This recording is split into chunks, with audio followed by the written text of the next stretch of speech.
오늘은 염상섭의 소설 두파산 발단 부분. 정내 모친에게 이자를 받으러 교장이 와서 김옥임에게 진 빚을 갚으라고 말하는 장면에 대해서 살펴보도록 하겠습니다.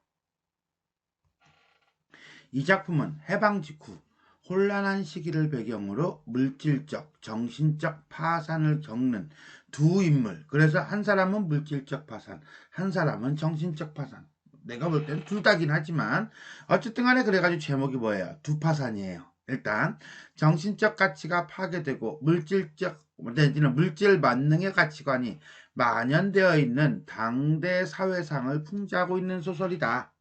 작가는 이 두 여인을 일방적으로 한쪽이 착한 사람, 한쪽이 나쁜 사람이라고 이렇게 부정하거나 비난하기보다는 두 여인이 왜 이러한 상황에 빠지게 되었는지 심리적인 측면과 사회적인 정황을 균형된 시각으로 보여줌으로써 독자들이 이들의 파산에 대해 사실적이고 깊이 있는 인식을 하도록 유도하고 있습니다. 또한 그들을 파산에 이르게 만든 당시 사회의 구조적 모순이야말로 비판받아야 할 궁극적인 대상임을 암시하고 있습니다. 어머니, 말이 좀 이상하다. 어머니, 교장 또 오는군요. 또라고 하는 거 보니까 반복이에요.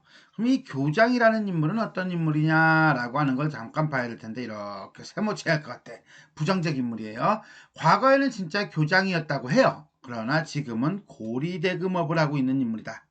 한마디로 돈 빌려주고 이자 받고 하는 거예요.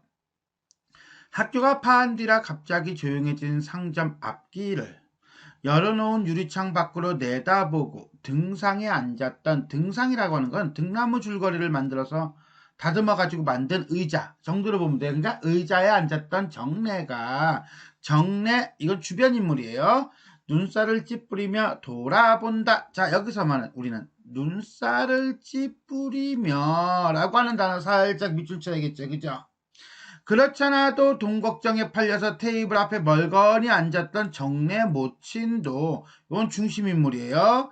양미간이 짜붙해졌다. 자, 눈살을 찌푸리며 양미간이 짜붙해졌다는 건 또 눈살을 찌푸렸다는 거야. 어쨌거나 저쨌거나 정내와 정내 모친의 외양 묘사를 통해서 교장에 대한 어떤 태도가 드러난다라고 보시면 될 거예요. 그 태도는 뭐야? 부정적인 태도겠죠. 짜붙어졌다라고 하는 것은 오못하게 찌푸려졌다. 눈살을 찌푸렸다. 이렇게 이해하시면 되겠습니다.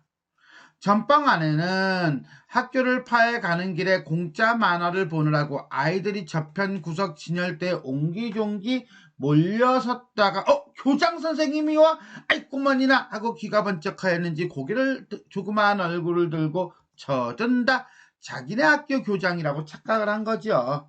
그러나 못이 두루마기 자락을 펄럭이며 우둥퉁한 중물건이가 단장은 짧은 지팡이에요.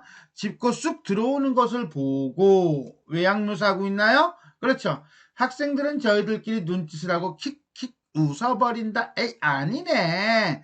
저희 학교 교장이 온다는 줄 알았던 모양이다. 어째 이리 쓸쓸하우? 어째 이리 쓸쓸하오? 라고 하는 건 왜 이렇게 손님이 없어? 팔이 날려요? 뭐 이런 뜻이 되겠죠. 그죠? 영감은 언제나 오면 하는 버릇으로 상점안을 휘휘 둘러보며 말을 건다.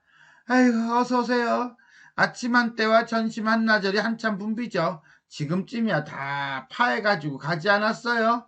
안주인은, 여기서 말하는 안주인은 이 가게, 문방구의 주인, 정내 모친을 얘기해요. 일어나지도 않고 앉은 채 무관히 대꾸를 하였다라고 하는 거는 반가운 손님은 아니라는 거죠.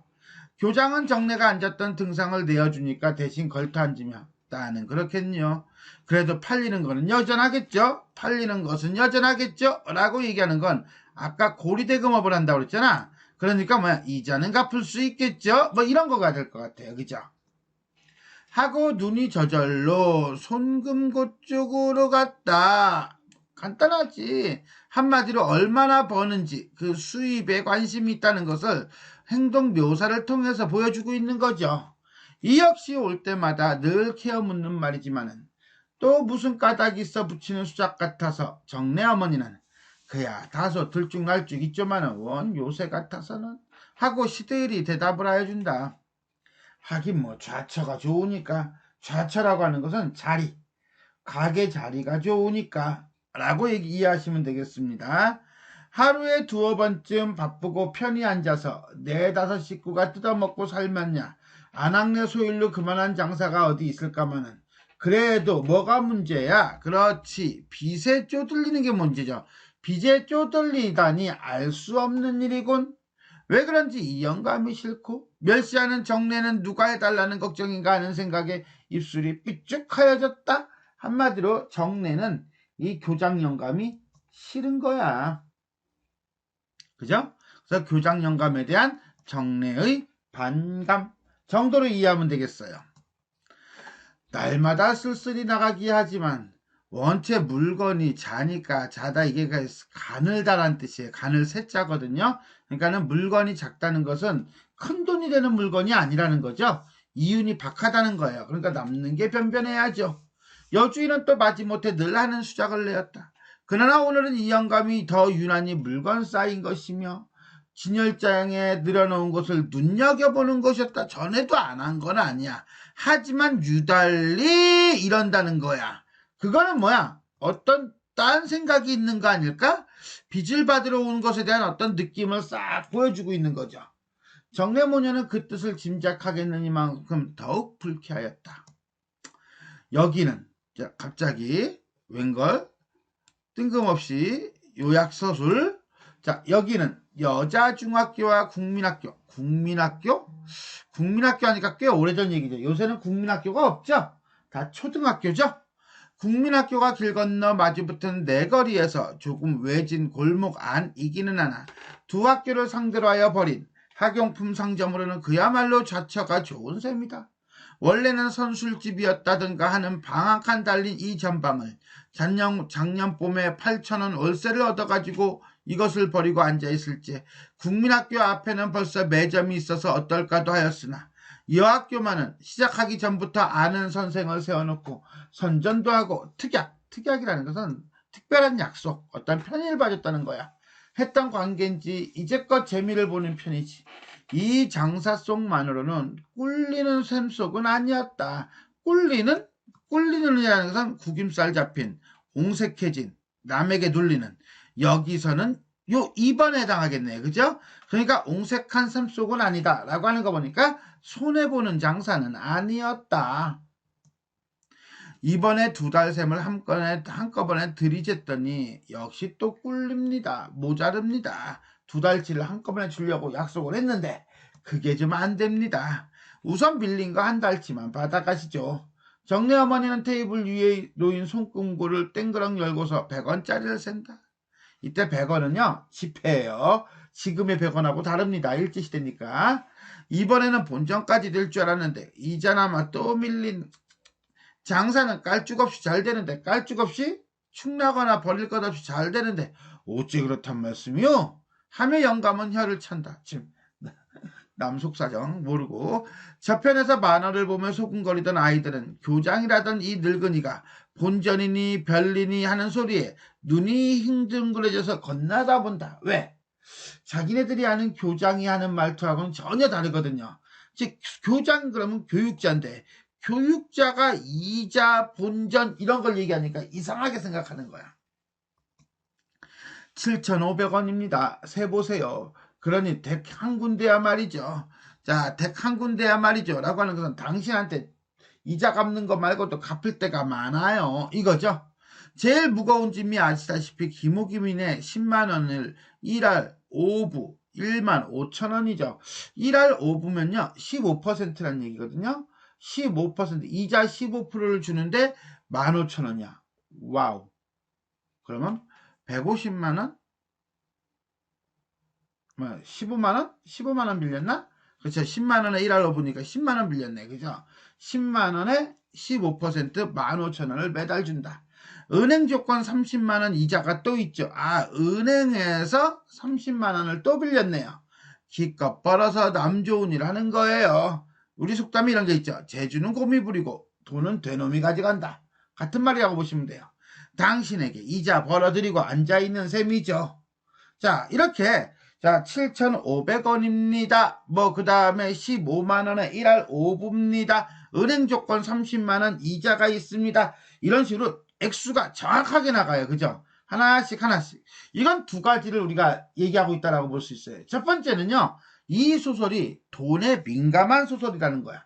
돈 때문에 갈등이 일어나고 돈 때문에 갈등이 해결되고 이 아이가 돈을 중심으로 진행된다는 것을 우리는 이런 걸 통해서 알 수가 있고요. 그 다음에 두 번째는요, 당시 시대 현실이, 당시 세태가 딱 요랬다는 거죠. 한마디로 사실주의적 소설의 특징을 잘 드러내고 있다 라고 볼 수가 있겠습니다. 영감은 옆에서 주인 떼기 하는 말을 귀담아 듣지 않고 관심사가 아니라는 거죠. 그건 내 알 바 아니고 돈을 세더니 커다란 검정 허리의 주머니를 허리춤에서 꺼낸다 라고 하는 거 보니까 남은 신경 안 써. 자기 돈이 중요한 거야. 한마디로 탐욕스러운 성격이다. 옆에 서 있는 경례는 그 돈이 아깝고 왜? 엄마가 고생해서 벌었거든. 영감의 푸둥푸둥한 손까지 믿기도 해. 왜? 다 뺏어가니까. 그래서 가만히 내려다보고 있으려니까 짜증이 나는 거죠. 못마땅해. 아, 그래, 이달치는 또 언제 들릴까요? 급히 내가 쓸 때가 있으니까 아무래도 본전까지 해줘야겠는데 환장하겠네. 조금 전에는 알랑방구 막 끼더니만 장사가 왜 이렇게 잘 안 돼요, 잘 돼요, 뭐 이딴 소리 하더니만 아까와는 딴판으로 퉁명스럽게 볼멘 소리를 하는 것이었다. 한마디로 화장실 들어갈 때하고 나올 때가 다른 모습을 보여주고 있네요. 만화를 들여다보던 아이들이 헐 하고 한 번 더 본다. 뽀얗고 점잖게 생긴 신수, 옥모와 풍채가 따는 얼핏 보면 교장 선생님 같고 거기다 양복이나 입고 운동장의 교단에 올라서면 저희들도 움찔하려니 싶은 생각이 드는데 이잣돈 받아들고 나서 또 조르고 투덜대는 소리를 들으니까 설마 저런 교장이 있으랴 싶어 저희들끼리도 눈짓을 하였다. 되는 대로 갖다 드리죠. 하지만 본전은 좀 참아주세요. 아, 선생님 같은 어른이 돈 5만원째 뭐 그렇게 시급히구십니까? 아, 죽겠어요. 좀 삽시다. 뭐 이런 거예요. 그죠? 정래 어머니는 본전을 해내려는데 얼레발을 치면 얼레발? 아, 능청스러운게 그냥 한심 살려고 알랑방구 낀다 뭐 이런 거예요. 설설 기는 소리를 한다. 아니, 이자 안 물고 어서 갚는 게 좋은 거 아니겠어요? 본전 빨리 갚으면 이자도 안 물고 얼마나 좋아. 속 뒤집어지는 소리 하죠. 누가 이런 소리 하면 한테 진짜 때리고 싶습니다. 아이고, 선생님도 속 시원하신 말씀도 하십니다. 진짜 시원해? 죽이고 싶죠. 반어법이에요. 정래 어머니는 기가 막혀서 웃어 보인다. 그렇지, 그 돈은 있으면 왜 빚을 지겠니? 아참, 그런데 김옥임 여사가 뭐라고 하지 않습니까? 갑자기 뜬금없이 교장이 이에 화제, 이야기거리를 바꾸는 거죠. 그만 일어설 줄 알았던 교장은 담배를 붙여 새 판으로 새로운 화제의 말을 꺼낸다. 왜? 뭐라고 해요? 정래모녀는 무슨 말이 나오려는지 벌써 알아차리고 라고 하는 거 보니까 이미 낌새를 친 거야. 예전에 어떻게 들었던 거겠죠? 그죠? 입을 삐죽하였다. 한마디로 교장 영감이 이 이야기를 하는 의도를 안 거죠. 그리고 짜증나는 거예요. 못마땅해 하는 거예요. 자, 그럼 그게 뭔데? 글쎄, 그 20만원 조건을 대들고 나보고 여기서 받아가려고 하라니. 그래, 어떻게들 이야기가 규정이 났나요? 이러는 거야. 아, 그러니까 김옥임 여사가 뭐라고 하지 않습니까? 할 때 이 뭐라고는 김옥임은 이 정래 모친에게 돈을 꿔주고 이자 받을 돈이 있는 거야. 근데 또 김옥임은 이 교장한테 돈을 꾼 거야. 그러니까 내가 너한테 받고 이쪽으로 돈이 그냥 차라리 네가 직접 갚아라 이거겠죠. 그죠?